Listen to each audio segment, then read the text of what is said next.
अल्लाह के नाम से जो सरासर रहमत है, जिसकी शफ़क़त अबदी है। आप सब लोगों का बहुत शुक्रिया।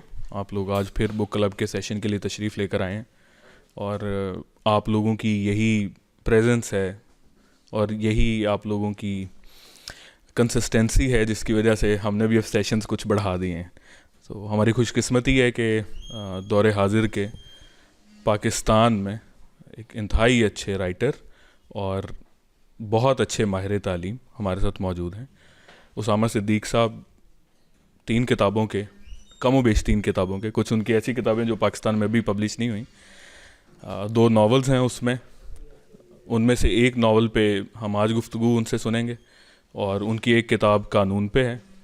और कुछ मज़ीद अगर आपको मैं उनके बारे में बताता चलूँ तो इस दुनिया की सबसे माया नाज जो दर्सगाहें हैं वो अल्हम्दुलिल्लाह माशाअल्लाह वहाँ से तालीम पा चुके हैं और हम लोगों के लिए एजाज़ की बात है कि आज वो यहाँ पे मौजूद हैं और हम उनकी अपनी किताब पे उनके साथ आज इंटरेक्शन करेंगे। तो over to you sir, thank you so much for coming. जी अस्सलाम वालेकुम। बहुत मेहरबानी है आपकी, क्या शुक्रिया। खुशी की बात यह है कि हम बहुत सी जो गुफ्तगू हमारे यहाँ हो रही होती है आम तौर पे हालात हाजरा पे, उससे ज़रा हट के तो अदब पे या फ़िक्शन पे बात कर सकें। ये बहुत मुश्किल होता है किसी मुसन्निफ़ का अपनी ही किताब पे बात करना, लेकिन मैं राज़ी होता हूँ ये करने के लिए, इसलिए चूँकि मैं और बहुत सी किताबों पे तो तबसरे करता ही हूँ और मैं काफ़ी, मेरी कोशिश होती है कि जो भी हमारे मुल्क में या हमारे ख़ित्ते में अच्छी किताब लिखी गई है उसके ऊपर मैं कुछ ना कुछ तासुरात शेयर करूँ लोगों के साथ, ताकि माशरे में किताब पे बात बढ़े। चूँकि मैं जो भी मुझे मौक़े मिले सारी दुनिया में काम करने के, पढ़ने के, उससे मुझे एहसास हुआ कि जो भी माशरे आगे जा चुके हैं उसकी बुनियादी वजह यह है कि वहाँ संजीदा गुफ्तगू होती है और बहुत ज़्यादा टॉलरेंस से होती है और बड़े दकीक नुक्ते उठाए जाते हैं और दिलचस्पी है लोगों की किताबों में। आप ये देख लीजिए, मैं अभी बाहर दोस्तों से बात कर रहा था कि जो मगरिब जिस लिहाज से भी मादी नुक्ता नज़र से या कई लिहाज से अगर आगे है, तो वहाँ के जो बहुत अहम समझे जाने वाले बिज़नेस लीडर्स और सियासतदान वो हर साल बाकायदा मुरतब करते हैं लिस्टें किताबों की जो वो पढ़ते हैं। तो मेरा चूँकि दरस व तदरीस से ताल्लुक़ रहा है, कई दफ़ा जब मैं लोगों से मिलता हूँ, कई जगह तो मुझे अंदाज़ा है माशी मसाइल भी हैं, लोग काम कर रहे हैं 2-2 नौकरियाँ, लेकिन जहाँ पे ये मसला नहीं है और मैं किसी नौजवान से पूछता हूँ कि कितनी किताबें पिछले साल पढ़ी और वो कहता है कि टाइम नहीं मिला, तो फिर मैं कहता हूँ बेटा वॉरेन बफेट को तो मिला, तो तुम्हें क्यों नहीं मिला। सो आई थिंक हमें कोशिश करनी होगी अपने इर्द गिर्द के, आप यहाँ भी देख लें जो सारा माहौल है किताब ही है जिसकी वजह से कोई माशरा आगे जाता है। खैर आपको तो ये बताने की ज़रूरत नहीं है चूँकि आप सब मुंसलिक हैं यहाँ से ऑलरेडी, यहाँ ये जो अच्छी चीज़ें हो रही हैं इनको आगे लेके चल रहे हैं। 1.5 साल पहले मैंने उर्दू में एक नावल लिखा और इसी सिलसिले में मैं ये बात भी करना चाहूँगा कि हमारे यहाँ जो ज़बान का तज़ाद है, मेरी तकरीबन सारी ज़िंदगी लिखना पढ़ना जो मेरा है वो अंग्रेज़ी में रहा है। उसकी वजह यह है कि आपकी सरकार की ज़ुबान अंग्रेज़ी है, आपकी कानून की ज़ुबान अंग्रेज़ी है और एक लिहाज से आपकी इलीट की ज़ुबान भी अंग्रेज़ी है और बैनुल अक़वामी ज़ुबान भी अंग्रेज़ी है। और इसमें कोई हर्ज नहीं है। हर्ज इस लिहाज से नहीं है कि जो भी तारीख़ी हादसात हुए जिसकी वजह से ये ज़ुबान यहाँ आई, नौआबादियाती निज़ाम और वो सब कुछ, उस पर तो बहस ज़रूरी है और उसके शिकंजे से निकलना ज़रूरी है। और मैं चूँकि माहिर कानून भी हूँ और कवानीन लिखता भी हूँ और अभी इनसे बात भी हो रही थी, ये वो एक माहौल है जिसके अंदर हमें अब मज़ीद चीज़ें सोचनी हैं आजकल के 21वीं सदी के नुक्ता नज़र से, एक ऐसी कौम के नुक्ता नज़र से जो इस खित्ते में रह रही है और उसकी अपनी एस्पिरेशंस हैं। 19वीं सदी के वस्त में जॉन मैकॉले ने क्या सोचा हमारे बारे में, वो ज़ाहिर है अब लागू नहीं होता। मैंने इस पर लिखा भी है चूँकि मेरी PhD जो है वो एक लिहाज से बड़े सगीर पाक व हिंद में नौआबादियाती निज़ाम का मुकामी कानूनी निज़ाम पे क्या असर हुआ उस पे है, ठीक है।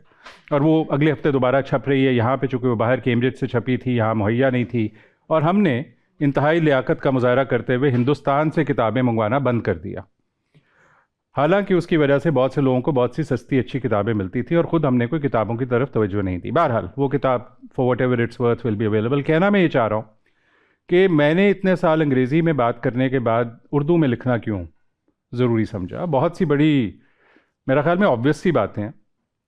एक तो ये कि एक कहानी है क्यों हुआ, और एक ये है कि कम अज़ कम मुझे जैसे जैसे मेरी उम्र बढ़ती जा रही है और मैं बाकी दुनिया को देख रहा हूँ, ये एहसास हो रहा है कि मैं जहाँ भी जाता हूँ दुनिया में लोगों को अपनी ज़ुबानों पे फ़ख्र है।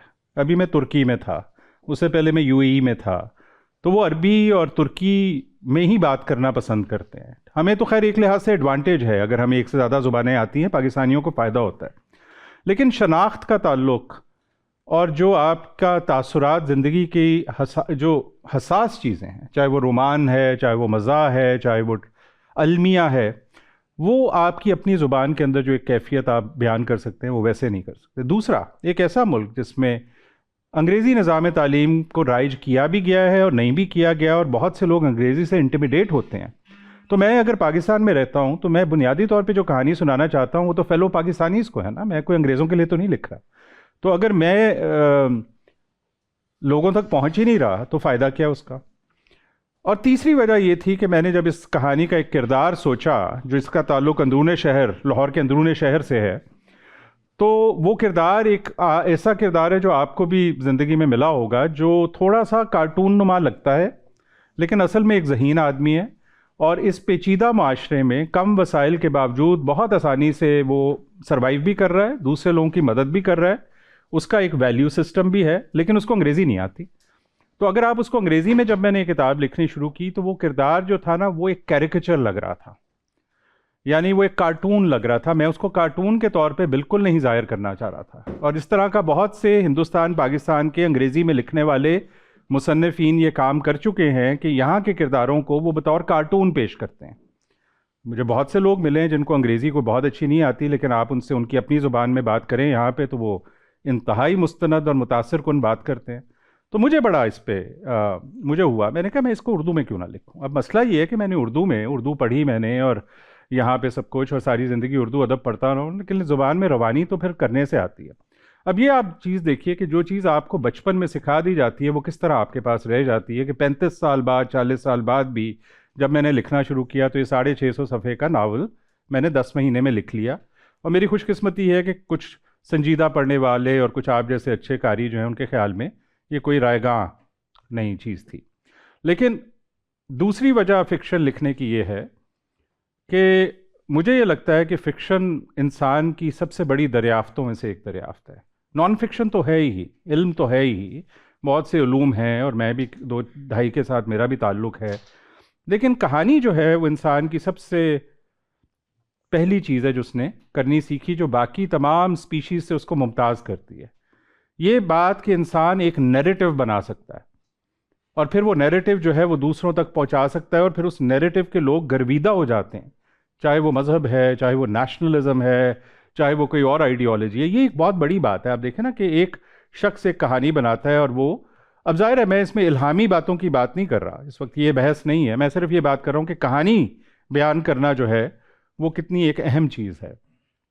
तीसरी बात यह है कि मैंने कानून की 2 किताबें लिखी हैं, मैंने को ऑथर भी की हैं किताबें, और मैं अपने आप को लीगल सोशियोलॉजिस्ट कहता हूँ, मैंने सहाफ़त भी की है।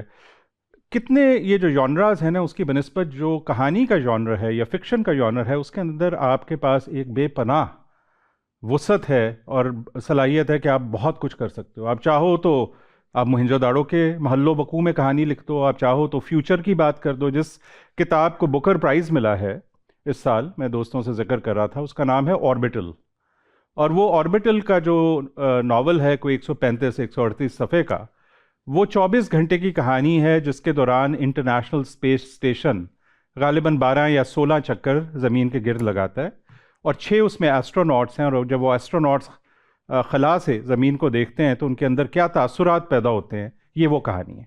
इससे पहले किसी नावल को इतना बड़ा प्राइज़ नहीं मिला जो ज़मीन पे, it didn't take place on earth, ठीक है। तो आप देखें कि एक लिहाज से इंसान के इर्तिका के साथ कहानी का इर्तिका कैसे हो रहा है। अब अगले जहानों की बात हो रही है, मतलब एक तो अगले जहानों की बात आजकल मैं जावेद नामा दोबारा पढ़ के समझ के पढ़ने की कोशिश कर रहा हूँ, तो जहानों की बात तो अल्लामा बहुत देर पहले की कर चुके हैं और बड़ी आफाकी बातें कर चुके हैं, लेकिन इंसान ने पिछले 100 साल में कितनी तरक्की की है, उस तरक्की और इंसान के इर्तिका को कोई चीज़ अगर कैप्चर करती है तो वो राइटिंग है, और ख़ास तौर पे फिक्शनल राइटिंग है। साइंटिफिक राइटिंग बहुत अहम है, मैं ख़ुद बहुत पढ़ता हूँ, पॉपुलर साइंस की किताबें, हिस्ट्री पढ़ता हूँ, फ़लसफ़ा पढ़ता हूँ, कानून मेरा अपना शोबा है। तो मुझे ये लगता है कि फ़िक्शन बहुत अहमियत रखती है इंसान के ख़यालात और तबादला ख़याल को आगे ले जाने के लिए। फिर जब मैं देखता हूँ इस खित्ते को, जहाँ मैं बड़ी खुशी से रहता हूँ, हम सब के मसाइल हैं यहाँ पे, लेकिन हमें कदर भी है यहाँ की, तो इस खित्ते में बड़ी बड़ी कहानी लिखी गई है। मैं बहुत बड़ा मद्दाह हूँ तिलिस्मे होशरुबा का, और मैंने अपने एक दोस्त के साथ 1-2 साल पहले ये एक प्रोजेक्ट शुरू किया। उसमें थोड़ा सा इल्तवा है, लेकिन उसकी पहला शुमारा आ गया कि हम तमाम तिलिस्मे होशरुबा, यानी उसकी 24 की 24 वॉल्यूम्स जो हैं दोबारा से खूबसूरत छाप रहे हैं, जिसके अंदर बाकायदा एक ग्लॉसरी है जिसमें मुश्किल अल्फाज जो है उनका मतलब हो। तो मेरे जो दोस्त हैं मुशर्रफ फारूकी, जो दास्तान के एक स्कॉलर भी हैं, उनका ये कहना है कि तिलिस्मे होशरुबा के सिर्फ पहले शुमारे में तकरीबन 10,000 मुनफरद अल्फाज हैं। ठीक है, अब आप ये देखें, ज़ख़ीरा अल्फाज देखें उर्दू का।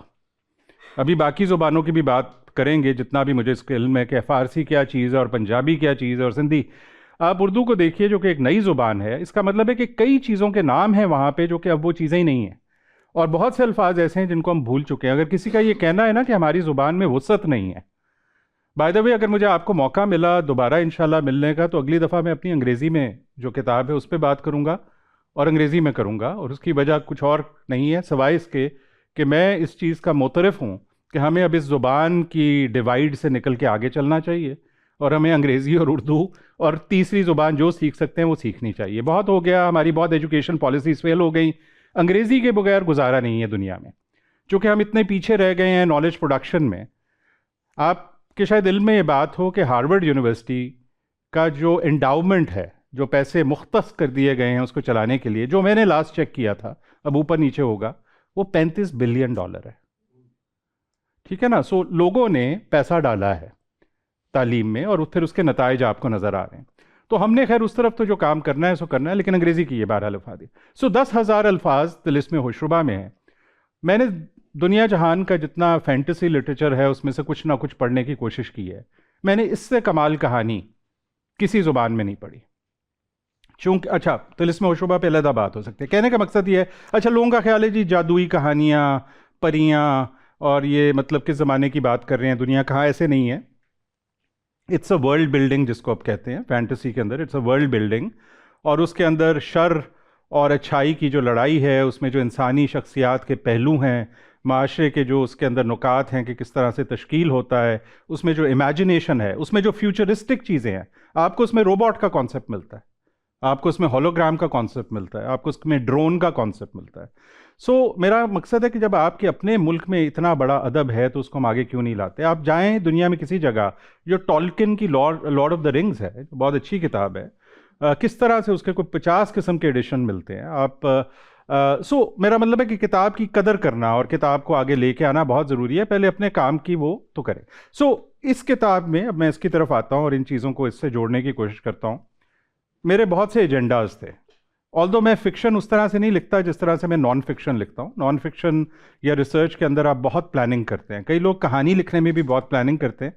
मुझे ये लगता है कि जब आप फिक्शन लिख रहे हैं तो उसके अंदर एक एलिमेंट होना चाहिए प्योर इंस्पिरेशन का, कि आप बैठे हुए हैं कलम लेके और रात के किसी पहर आप जो लिखना चाह रहे हैं वो नहीं लिखा जा रहा और कुछ और ही लिखा जा रहा है।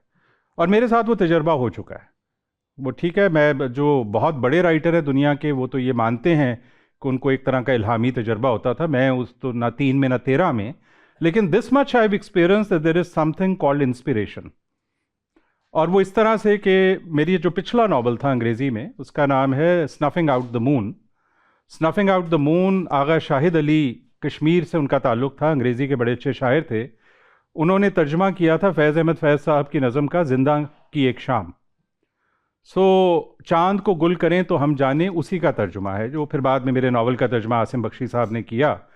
तो मैं उसकी एग्जाम्पल किताब की ये दे रहा हूँ कि जब मैंने 6-7 साल पहले वो लिखा, और वो 6 मुख्तलिफ अदवार पे मुहित है और 4000 साल की तारीख है उसमें। ठीक है ना। वो मुझे बहुत सी वजूहात थी कि मैं वो लिखना चाह रहा था, और वो शुक्र है मुझे अपना कारी मिला। उसमें एक जो पीरियड है या एक दौर जो है वो मुग़ल दौर है, और वो भी जहांगीर के ज़माने का। तो मैं किरदार, जहांगीर के ज़माने का वो दौर पहले शामिल नहीं था लेकिन फिर आ गया। अब उसमें 2 किरदार हैं जो मैंने सोचे नहीं थे, मतलब मैं आधी किताब लिख चुका था, वो मेरे गुमान में नहीं थे, और वो अचानक नमूदार होते हैं और फिर वो खुद ही अपने आप को लिखवाते चले जाते हैं। सो ये एक अजीब बात है, ये मुझे एक्सपीरियंस कहीं और नहीं हुआ।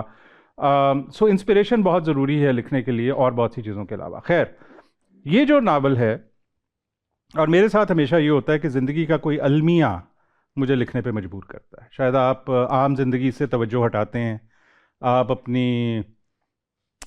आप कायनात के ऊपर सोचते हैं, आप अपनी वक़्त के बारे में सोचते हैं, आप सोचते हैं आपका मकसद हयात क्या है। ये सवाल तो उठते रहते हैं सारी ज़िंदगी, लेकिन कभी आपको कोई धचका लगता है, आपकी ज़िंदगी में कोई अजीज़ शख्स चला जाता है, तो फिर मुझे कम अज़ कम बहुत शिद्दत से उसका एहसास होता है और तब मैं लिखने की तरफ माइल होता हूँ। मुझे अगर आप कहें कि इतने पैसे आप ले लें और एक नावल लिख दें, मैं नहीं लिख सकता। हाँ, बहुत सी और चीज़ें लिख सकता हूँ, सो अगर आपने लिखवानी है तो मैं हाज़िर हूँ, लेकिन नावल नहीं मैं लिख सकता, ना मैं शॉर्ट स्टोरी लिख सकता हूँ। फॉर दैट मुझे अंदर से जब तक वो एक मदोजज़र सा ना हो और तज़ब्ज़ुब और ना हो और इज़्तिराब ना हो जब तक, तब तक नहीं मैं लिख सकता।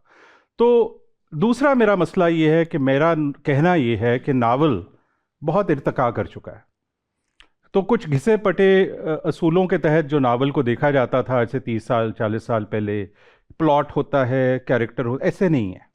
मैंने जनूबी अमेरिका का नावल भी पढ़ा है, मैंने मशरिक़ वुस्ता का नावल भी पढ़ा है, मशरिक़ बईद का भी पढ़ा है, और अब बहुत नावल चेंज हो गया। ये जो ऑर्बिटल की मैं आपको एग्जांपल दे रहा हूँ, इसमें कहाँ है कन्वेंशनल कहानी? कहानी तो है ही नहीं। कुछ ऐसा तो नहीं है कि ये होगा तो फिर ये होगा और फिर ऐसे नहीं। अच्छा, तो मेरा कहना ये है, मानना ये है कि हर आदमी को वो लिखना चाहिए जो उसको नेचुरल हो। सो मैंने जो ये किताब लिखी है ये बड़ी फ्रेगमेंटेड है। इसमें लीनियर स्टोरी जो है ना, कि यहाँ से शुरू होकर यहाँ ख़त्म होती है, वो है एक हद तक, लेकिन वो मेरा मकसद नहीं है। मेरा शुरू में कहना है, इसका एक चैप्टर है जिसका उन्वान ही ये है, बिखरी बिखरी ज़िंदगी, टुकड़ा टुकड़ा कहानियाँ। मेरा मानना यह है कि हर इंसान की ज़िंदगी बहुत सी कहानियों का इम्तजाज है, बहुत सी ज़िंदगियों का इम्तजाज है। बहुत से लोगों की ज़िंदगियों के हमारे ऊपर असरात होते हैं।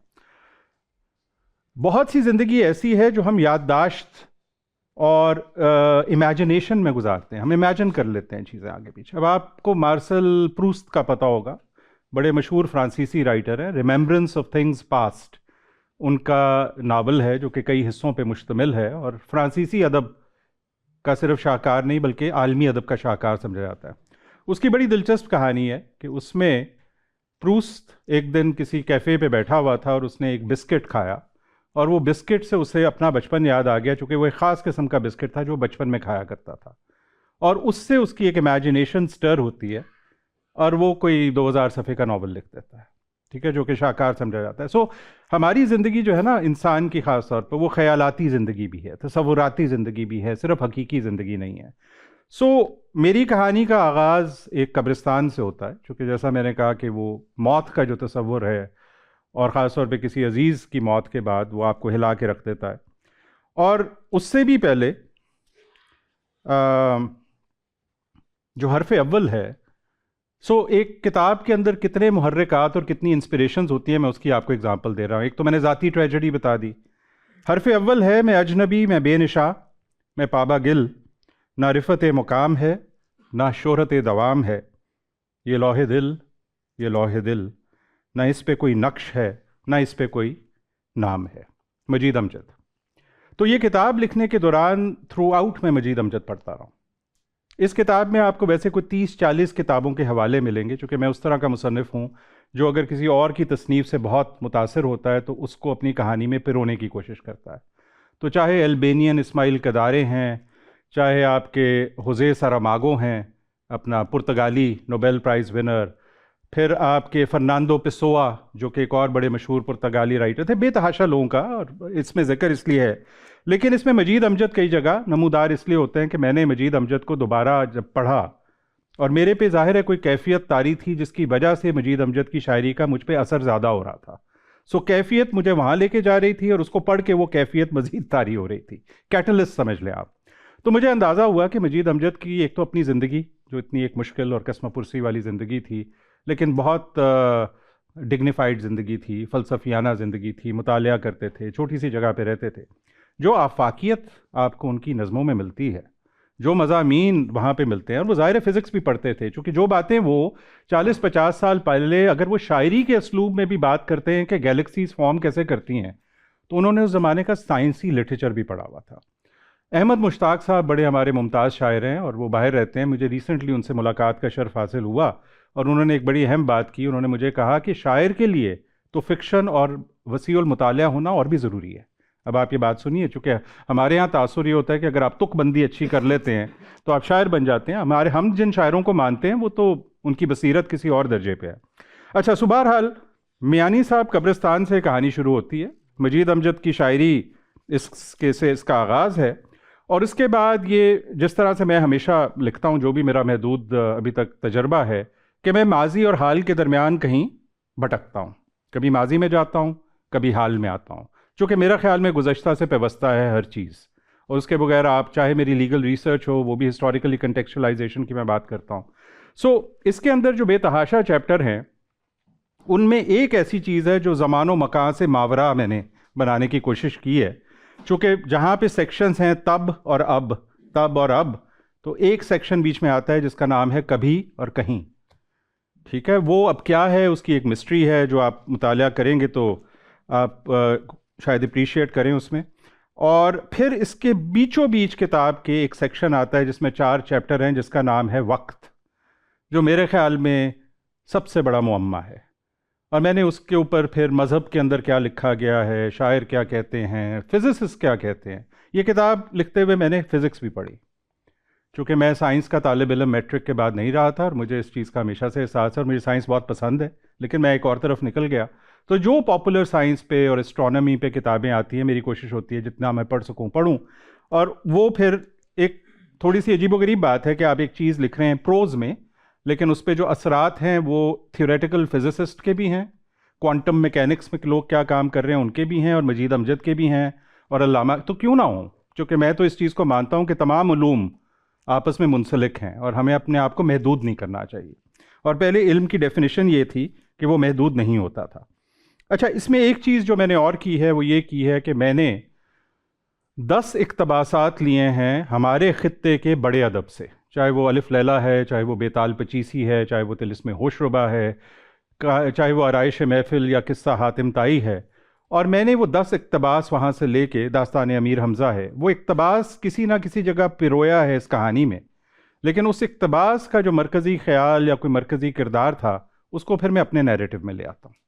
और करने का मकसद एक तो ट्रिब्यूट, एक तरह से खराज तहसीन पेश करना उस तमाम अजीम अदब को जिसके ऊपर, जिस इमारत के ऊपर अब हम खड़े हुए हैं, जिसकी वजह से हमारा लिटरेचर बना है।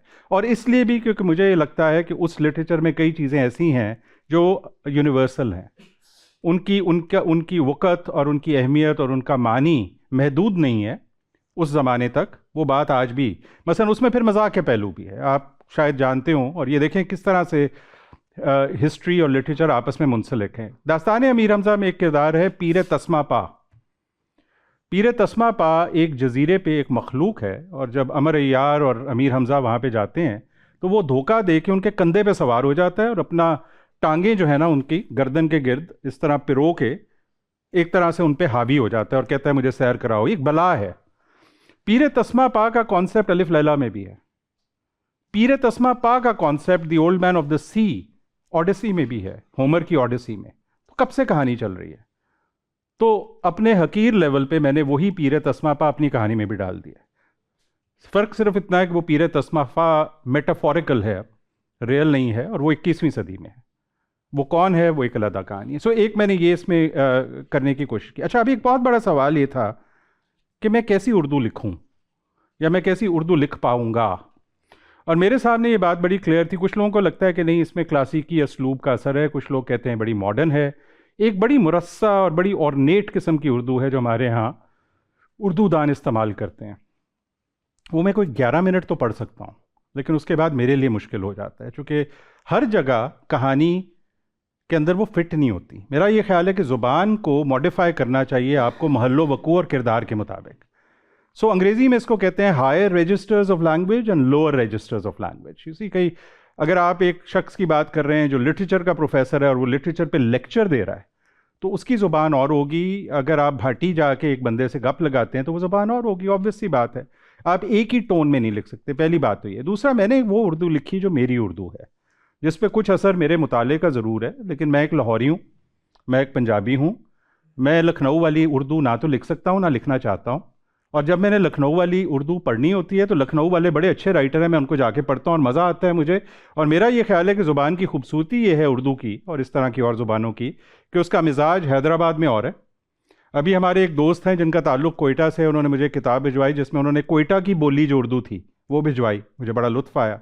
और मेरे बहुत से दोस्त जो ज़ुबान से पढ़ाने और ज़ुबान पे तहकीक करने से मुंसलिक हैं, उनका ये कहना है कि ये जो बात है ना कि यहाँ पे ये लहजा है और यहाँ पे ये है, ये बिल्कुल इस तरह से नहीं होना चाहिए कि ये सही लहजा है कि दिल्ली का सही है या हैदराबाद का या कहाँ का है। नैरेटिव किस तरह से बोलता है और क्या करता है वो ज़रूरी बात है। अच्छा, अब एक और इसका जो पहलू है, इसमें 99 चैप्टर्स हैं, इसमें कुछ बुनियादी किरदार हैं जिनकी कहानी आगे चलती है, लेकिन इन बुनियादी किरदारों के थ्रू इसमें 3 तरह की मंजरकशी है या 3 तरह के आप जर्नीज़ कह दें, 3 सफ़र हैं जो इसमें हो रहे हैं। एक वो सफ़र है जो कि बुनियादी किरदार का बातनी सफ़र है, जिसके अंदर वो कायनात के बारे में और ज़िंदगी के बारे में और ये ज़मान व मकान के बारे में जो भी उसके तासुरात हैं, जो जिन मराहिल से वो गुज़र रहा है, उस पर वो बात करता है। सो उसमें हवाले फिर फ़िज़िक्स से भी आ सकते हैं, लिटरेचर से भी आ सकते हैं और सब कुछ। एक वो कहानी है जो कि बड़े बुनियादी तौर पे उसकी और उसके इर्द गिर्द के लोगों की कहानी है, जिन लोगों से उनका साबका पाला पड़ता है, जिसमें शहर का जज भी हो सकता है, जिसमें कॉलेज का प्रिंसिपल भी हो सकता है, जिसमें रोमानवी किस्से भी हैं, जिसमें मज़ा भी है। सो वो सब कुछ है।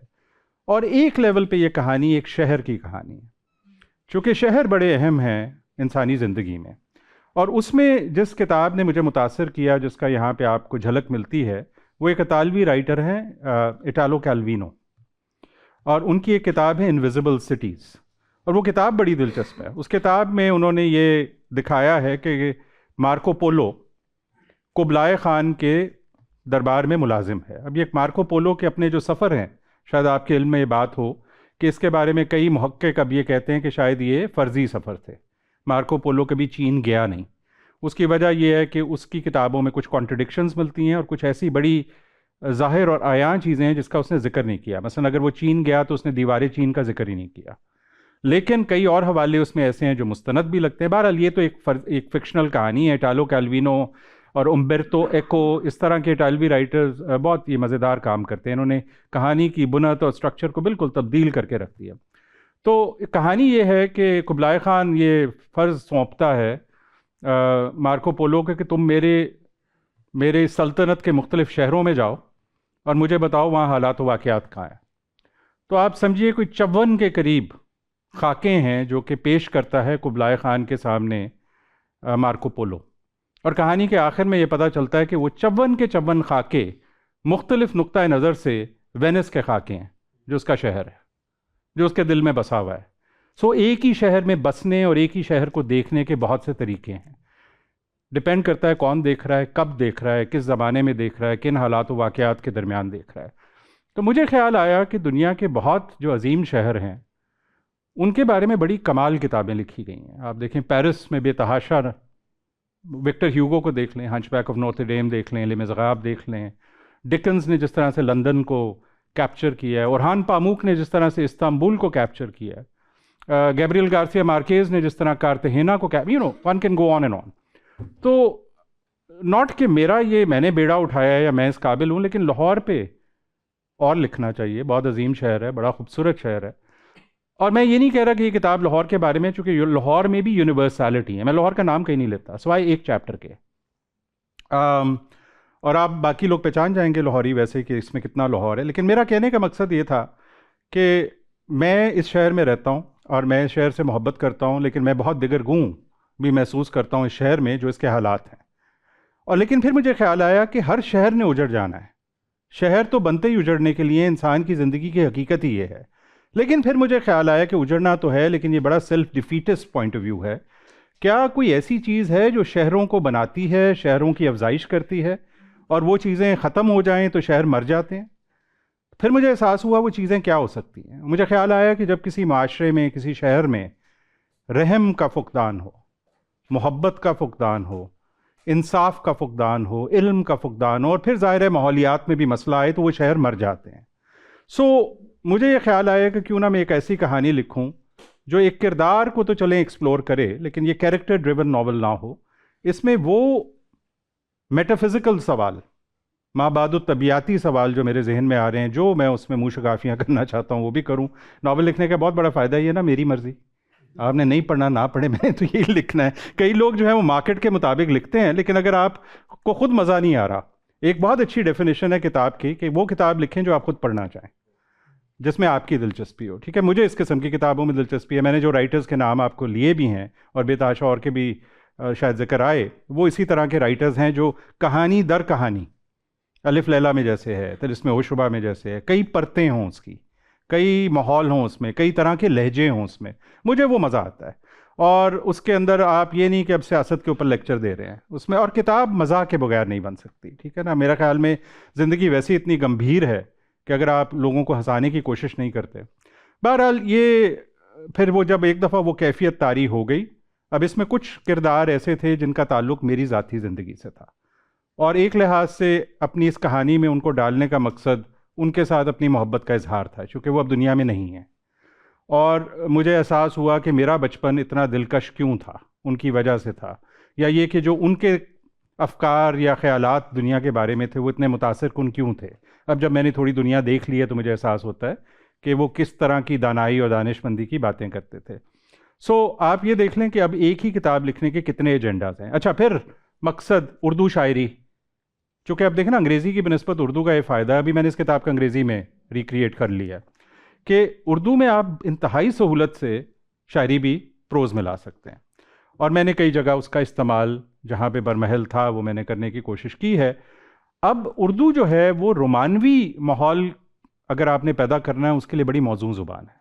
Urdu is a romantic language, like Persian is a romantic language, French is. अंग्रेज़ी उस तरह से नहीं है। लेकिन अंग्रेज़ी अगर मैंने कोई साइंसी बात करनी है बीच में तो उसके लिए अंग्रेज़ी बहुत मुनासिब है।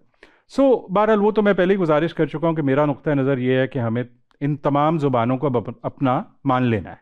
अंग्रेज़ी को भी यहाँ को 200 साल हो चुके हैं, और हम जो अंग्रेज़ी बोलते हैं और लिखते हैं वो हमारी अंग्रेज़ी है, हमारा अपना एक लहजा है, हमारा अपना एक असलूब है।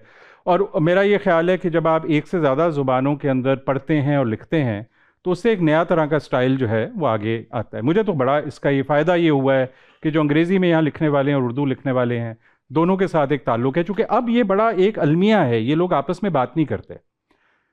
माशरे के इन्हितात की मैं आपको एग्ज़ाम्पल एक ये दूँ कि 80 की दहाई में आप देखें कि जो बड़े बड़े नाम थे उर्दू अदब में, फैज़ अहमद फ़ैज़ थे, नून मीम राशिद थे, अहमद फराज थे, कुरतुलैन हैदर थीं, ये सब लोग मल्टीलिंगुअल थे, ये सब लोग एक से ज़्यादा ज़ुबान पे दस्तरस रखते थे, ये सब लोग ग्लोबल लिटरेचर पढ़ते थे, और बहुत सा ग्लोबल लिटरेचर उर्दू में तर्जुमा होता था। अब दोबारा तर्जुमे का रिवाज शुरू हुआ है, माशरे में कुछ अच्छी चीज़ें हो भी रही हैं।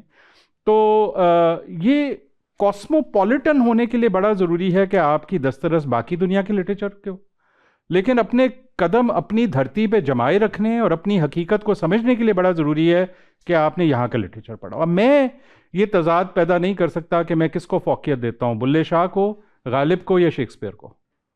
तीनों इंसानियत के बहुत बड़े लिखने वाले और जहन हैं, तो हम क्यों ना इस्तिफ़ादा हासिल करें। एक लिहाज से इस किताब के अंदर जो कि एक मल्टी लिंगुअल ईथॉस है और मल्टीपल सोर्सेज ऑफ नॉलेज है, वो भी इसके अंदर था। अब बाकी कहानी कैसे चलती है, जैसा मैंने कहा कि उसमें स्पॉन्टेनियटी, जो बरजस्ता जो आपको ख्यालात आते हैं, उसका बड़ा एक रोल होता है।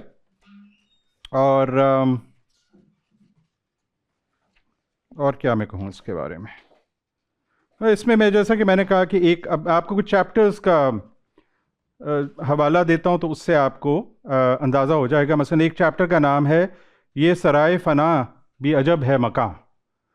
अब ये एक उर्दू की एक दास्तान से बाकायदा ज़ुबान ली गई है, लेकिन इसी के अंदर एक चैप्टर है जिसका नाम है काफ़का की याद में। चूँकि काफ़का अब कितना बड़ा मुफक्किर है, और काफ़का की जो अंडरस्टैंडिंग है ऑफ ऑफिशियलडम और ब्यूरोक्रेसी, और वो कैसे काम करती है और कैसे मसलूब और बिल्कुल मगलूब कर देती है लोगों को, वो भी इसके अंदर हैं। अच्छा, मैं चूँकि वकालत के पेशे से ताल्लुक़ रखता रहा हूँ, कानून पे रिसर्च करता हूँ, पॉलिसी का काम करता हूँ, तो जो इंसाफ का तसव्वुर है और जो अदल का और कानून का तसव्वुर है वो मेरे लिए बड़ी अहमियत रखते हैं, चूँकि that's something close to me. मैं अदालतों में पेश हो चुका हूँ और मैं जो हालात देखता हूँ अदालतों के अंदर लोगों के और सब कुछ, वो एक चीज़ ऐसी है जिसने मुझे बड़ा मुतासिर किया। मैंने अपने पहले काम में बात की है। फिर मुझे डिकन्स और जैसे राइटर बहुत पसंद हैं, और जिस तरह से वो, अब सच्ची बात यह है कि 20-25 साल यहाँ पे काम करके और टकरें मार के निज़ाम अदल इंसाफ बेहतर हो, तो आपके अंदर दिल में भी काफ़ी गुबार भर जाता है। और गुबार निकालने का एक बहुत अच्छा ज़रिया जो है वो तंज़ है। और आपको पता है कि अदब में सारी ज़िंदगी, अदब की जो सारी ज़िंदगी है उसके अंदर तंज़ो मज़ाह वाला जो अदब है वो भी बहुत अहमियत का हामिल है। सो इसमें तंज़ो मज़ाह के भी चैप्टर्स हैं। फिर यहाँ की जो जिन यूनिवर्सिटी से मेरा ताल्लुक़ रहा और जहाँ जहाँ मैंने वक्त गुजारा, और जो लाहौर का एक रोमांस है, जो लाहौर का एक आर्किटेक्चर है, जो यहाँ के मौसम है, और फिर एक और चीज़ जो कि यहाँ पे मेरे लिए बहुत अहम है वो माहौलियात है। तो आपको पता है कि लिटरेचर में अब क्लाइमेट नॉवेल्स लिखे जाते हैं, ठीक है। मैंने उस तरह से सोच के नहीं लिखा, लेकिन जितना मैंने इस माशरे को देखा और अपने महल्लो वकू को और शहर के माहौल को और जो माहौलियात में हो रहा है और अब जो हवा है, तो इसीलिए इसमें इस तरह के चैप्टर हैं, कार्बन की सल्तनत, कार्बन का शहनशाह। सो ये तमाम चीज़ों को भी जब आप अदब में लेके आएँ तो आपको कोशिश करनी पड़ती है कि वो कोई लेक्चर ना लगे, ठीक है ना, वो कहानी लगे, उसमें कोई मज़ा हो, उसमें कोई तंज़ हो। कोशिश तो की है मैंने। तो बहरहाल मेरी खुशकिस्मती ये है कि मैं ये किताब, मैं तो ना 3 में ना 13 में, अंग्रेज़ी में भी एक ही नावल था, तो मैंने 2 मुस्तनद लोगों को दिखाई, तो उन दोनों ने मेरी हौसला अफजाई की। एक सलीमुर रहमान साहब हैं, जो लोग वाकिफ़ नहीं हैं उनको मैं बताता चलूँ कि लाहौर की एक बहुत बुज़ुर्ग शख्सियत हैं, जिन्होंने अपनी तमाम ज़िंदगी वक्फ़ की है लिखने पढ़ने को। और ये वो शख्स हैं कि मुझे मुस्तनसर हुसैन तारड़ साहब ने एक बड़ा दिलचस्प किस्सा बताया, और वो ये कि तारड़ साहब की जब अव्वलीन किताबों में से एक किताब आई, और मैं तारड़ साहब का जो बाद का काम है और उनके कुछ नावल हैं उनका बड़ा गर्विदा हूँ, तो तारड़ साहब को अब्दुल्ला हुसैन साहब ने ये कहा कि मोहम्मद सलीमुर रहमान साहब ने तुम्हारी किताब पे पाकिस्तान टाइम्स में तबसरा लिखा है। तो तारड़ साहब ने कहा उनका तो बड़ा नाम है, मैं ज़ाती तौर पे नहीं जानता, लेकिन क्या लिखा है? तो अब्दुल्ला हुसैन साहब ने कहा कि ए फ़र्क नहीं पैंदा कि की लिखे है, ए फ़र्क पैंदा है कि उनने लिखे है। तो उनका ये रुतबा उस ज़माने में भी था। तो मैं जब उनसे मिला तो वो एक इंतहाई शफ़ीक आदमी और ज़ईफ़ हैं, लेकिन किताबों की बात, बहरहाल उन्होंने इंतहाई मोहब्बत से मुसवदा 2 दफ़ा पढ़ा। हालांकि बूढ़े आदमी हैं, 90 साल के करीब उनकी उम्र है। तो उन्होंने जब मुझे थपकी दी, चूँकि उनको मेरा पिछला नावल पसंद आया था, और मैंने तारड़ साहब को भी दिखाया, उन्होंने कहा जी उन्होंने क्या छड़िया तो फिर हाथी के पैर में सबका पैर। मैंने कहा जी तुसी फिर भी पढ़ लो, बाद इश मैनू शर्मिंदगी ना होए। तो बहरहाल और भी यहाँ पे जो उर्दू से मुंसलिक लोग हैं, एक चीज़ मैं ज़रूर कहता चलूँ कि ये देख के काफ़ी मुझे शौक लगा कि इतना बड़ा मुल्क है और इतनी आबादी है हमारी, लेकिन जब आप अदबी हलकों को देखते हैं तो इंतहाई महदूद है। मतलब 30 या 40 लोग हैं जो आपको हर जगह नज़र आते हैं। या तो बहुत से लोग ऐसे हैं जिनको मौका नहीं मिलता, या उनके पास वक्त नहीं है, या वो नुमायाँ होना नहीं चाहते।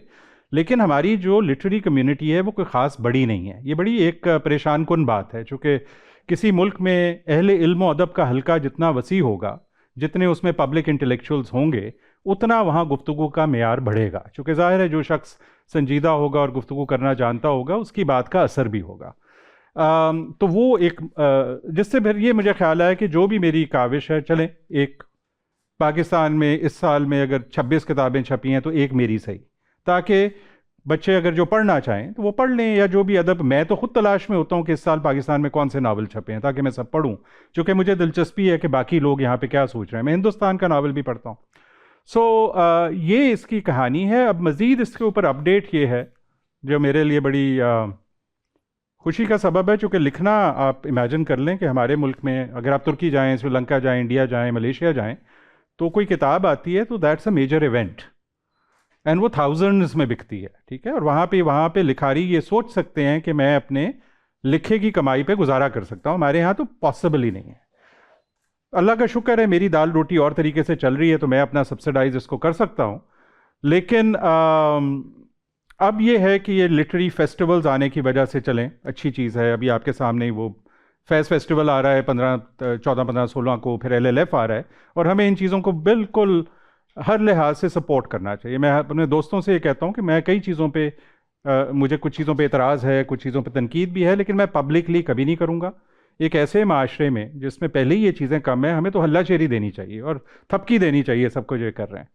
इस किताब का कल रात मैंने कॉन्ट्रैक्ट साइन किया, ये फ्रांसीसी में इसका तर्जुमा हो रहा है। मुझे एक फ्रांसीसी पब्लिशर ने रब्ता किया था।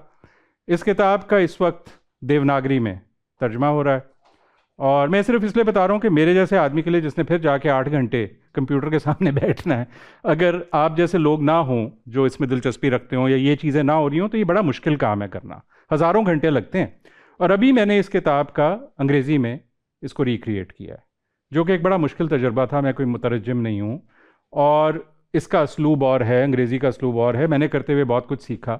अब दूसरा मरहला मैं ख़त्म करने वाला हूँ। आप समझे ना कि 650 सवी किताब को एक दफ़ा ट्रांसलेट किया, अब दूसरी दफ़ा फिर उसको संवारा है, उसमें अंग्रेज़ी का इडियम लाने की कोशिश की है, और उसके बाद तीसरी दफ़ा करूँगा कि इसका ओवरऑल फ़्लो क्या है। मेरा ये ख्याल है कि ये बहुत मेहनत तलब काम है, बट करना चाहिए, क्योंकि एक दफ़ा जब हो गया तो फिर ये किताब अपनी ज़िंदगी, it takes on a life of its own.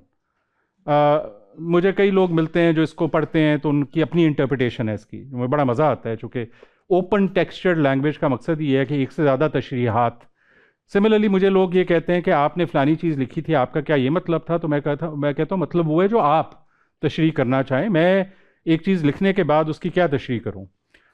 लेकिन ये है कि बहुत मेहनत जो है हमारे यहाँ वो ज़रूरी है, और मेरी चूँकि हमेशा से ट्रेनिंग ये है कि आपने जो इबारत लिखनी है उसको जितना आप बेहतर कर सकते हैं करें। मुझे ज़ाती तौर पे इन किताबों को लिख के कैथारसिस भी मिला, क्योंकि मेरे अंदर बहुत सी चीज़ें जो थीं जो मैं बयान या शेयर करना चाहता था वो की। मेरी खुशकिस्मती कि मुझे कारी भी मिले हैं, और वो छोटे शहरों से भी हैं, बड़े शहरों से भी हैं, हर उम्र हर तबके से हैं, और आपको बड़े बड़े ज़हीन और अच्छे और मोहब्बत करने वाले कारी मिलते हैं। वो उनकी इंसान बहुत कदर करता है अगर आप किसी एक शख्स को भी इंस्पायर कर सकते हैं, और ख़ास तौर पे किताबों और इन चीज़ों की तरफ। और बाकी ये है कि मैं अक्सर अपना वक्त अब इस चीज़ में ही गुजारता हूँ कि जो जिस तरह का प्रोजेक्ट आप लोग कर रहे हैं, कि ये बुक क्लब है और किताबों और इल्म की और तहकीक की बात हो रही है, मेरा ये ख्याल है कि जिसने थोड़ा काम अगर किया हुआ है तो उसका फ़र्ज़ है कि वो फिर बाकी दोस्तों से जाके मिले और उनसे सीखे, और जो 2-2.5 चीज़ें उसको आती है वो उनके साथ शेयर करे, ताकि हमारे माशरे में इस तरह की गुफ्तगू बढ़े। और ये गुफ्तगू हरगिज़ इसका बोझल होना या गैर दिलचस्प होना ज़रूरी नहीं है।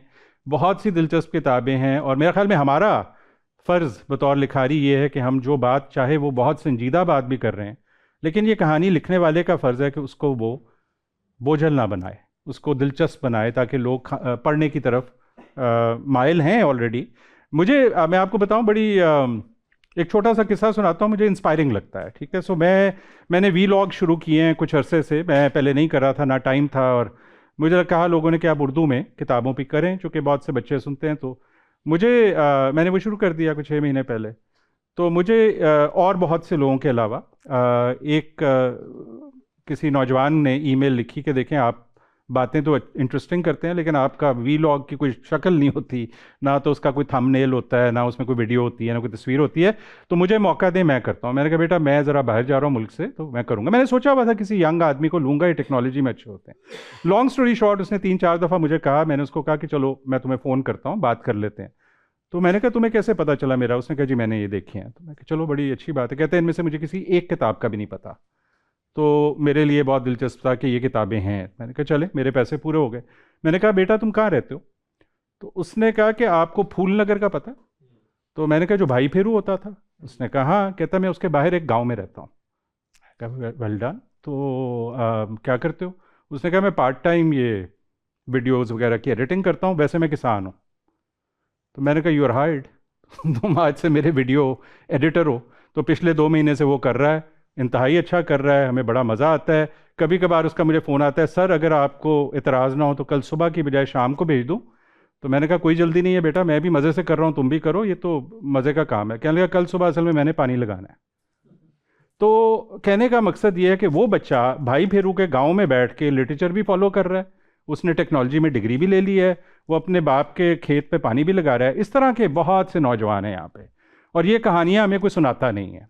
मैंने टीवी देखना बंद कर दिया, अपनी उम्र के लोगों से मिलना छोड़ दिया है, और मैं अच्छे लोगों से मिलता हूँ, और यंगर लोगों के अंदर ख़ास तौर पे वो इंथुजियाज़म होता है, किताब पढ़ने वाले लोगों से मिलता हूँ। और मेरी कोशिश ये होती है कि मेरे साथ महीने में जो 6 अच्छी चीज़ें हुई हैं वो मैं आगे बयान करूँ, क्योंकि उसकी वजह से आप देखें मैं तो मुस्कुरा रहा हूँ।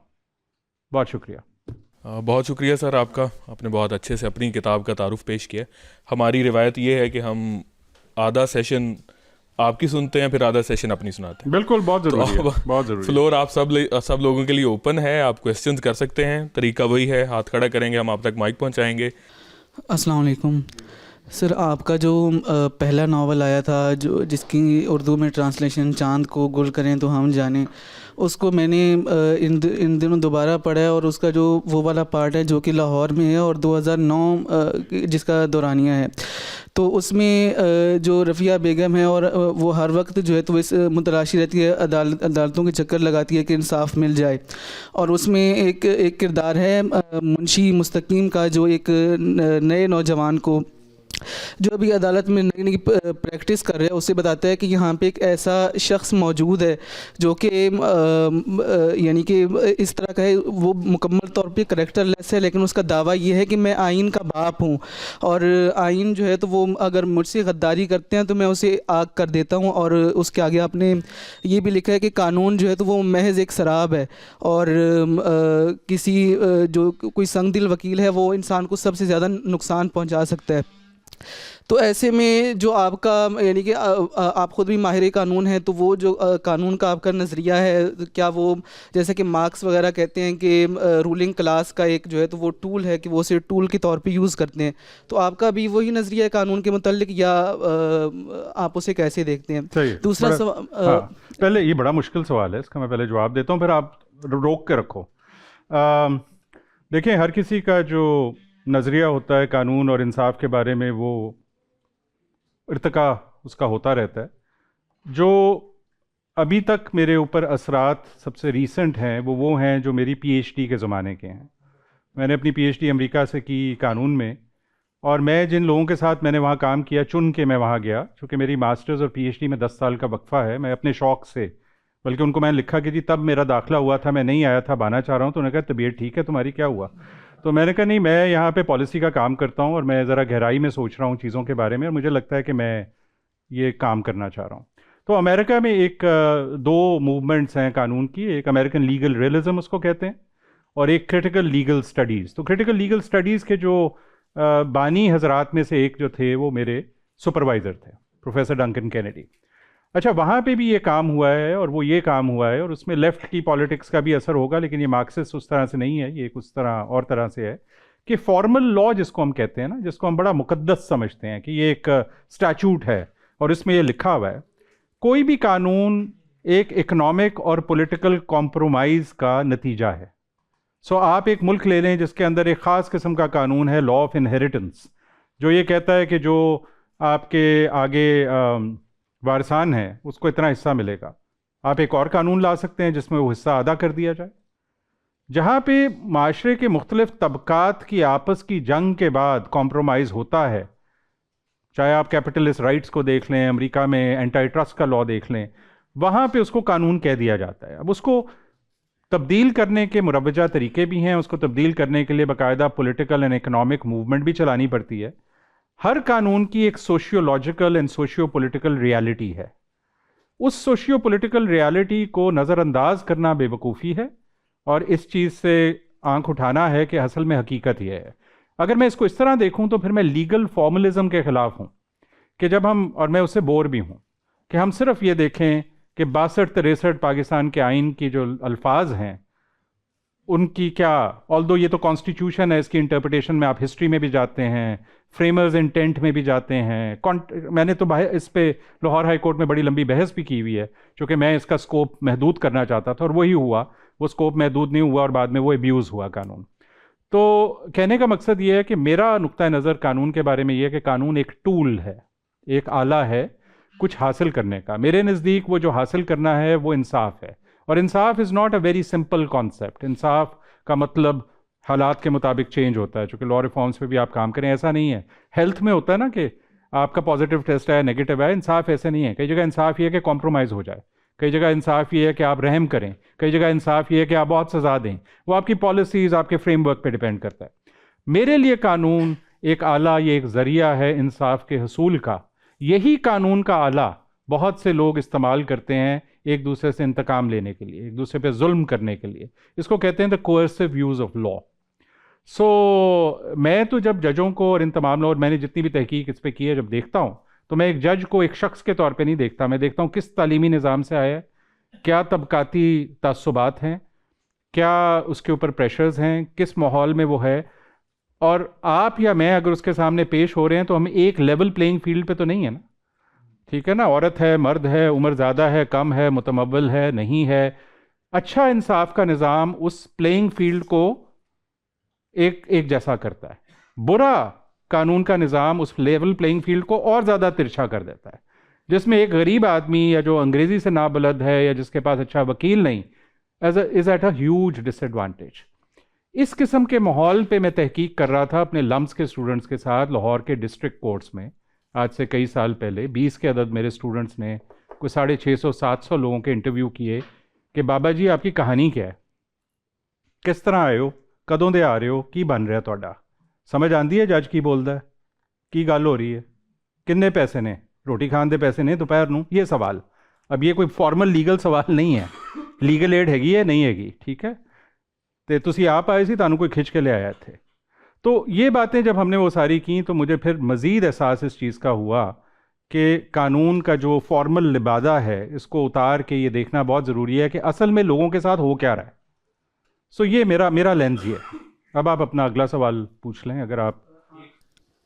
दूसरा सवाल ये है कि आप आलमी फ़िक्शन को भी मतलब मकामी और गैर मकामी अदब दोनों को बहुत ज़्यादा पढ़ते हैं, उस पर तबसरा भी करते हैं और आप जो है तो वो उसको आगे भी फैलाते रहते हैं।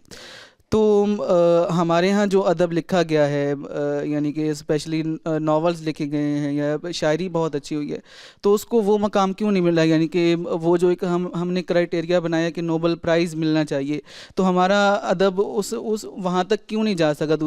दूसरा ये कि आप सवाल के दो हिस्से, इसका जवाब दे दूं इसी के अच्छा साथ चलें, है बताएं कि ऐसे कौन से नॉवेल्स हमारे यहाँ लिखे गए हैं जो कि वाकई यानी कि वो जो मुतय्यन करदा एक नोबेल प्राइज़ का क्राइटेरिया है उसके साथ कोई लिंक करते हैं या वहाँ तक जा सकते हैं। देखिए नोबेल प्राइज़ जो है ना, पहले तो उसको साइड पे कर लें, चूँकि नोबेल प्राइज़ एक और कई चीज़ों की तरह बड़ा सियासी सा प्राइज़ भी है। सो उसमें ये नहीं मैं कह रहा कि बहुत से लोग जिनको नोबेल प्राइज़ मिला है वो हकदार नहीं थे, लेकिन बहुत से ऐसे लोग भी थे जो हकदार थे जिनको नहीं मिला।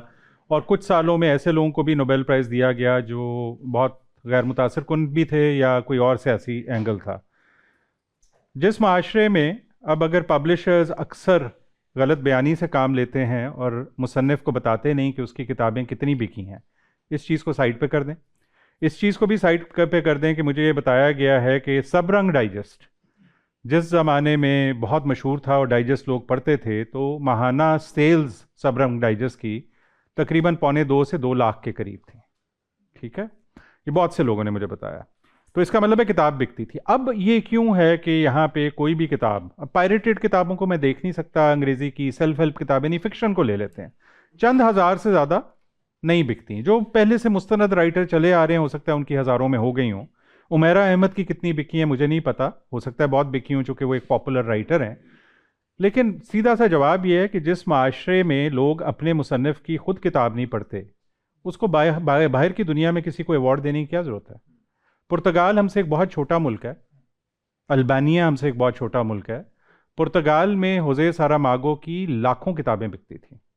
उससे क्या होता है, जब किसी जगह लाखों हज़ारों किताबें बिक रही हों तो बाकी दुनिया उसकी तरफ तवज्जो देती है, आपको तर्जुमा करने वाले मिलते हैं, फिर आपका अच्छा तर्जुमा होता है। जैसे गैब्रियल गार्सिया मार्केज़ हज़ारों लाखों किताबें जनूबी अमेरिका में बेच चुका था और वहाँ पे किताब की वक़्त थी। उरहान पामूक तुर्की में हज़ारों किताबें बेच चुका था।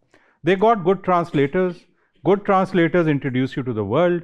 मज़े की बात यह है कि हालांकि हिंदी और उर्दू को डीकपल करने के बाद अगर हम इनको अलग-अलग तसव्वुर करें, एक लिहाज से हैं भी और एक लिहाज से उर्दू अभी भी दुनिया की 10 सबसे ज़्यादा बोली जाने वाली ज़ुबानों में से एक है, अब भी 10वें नंबर पे है।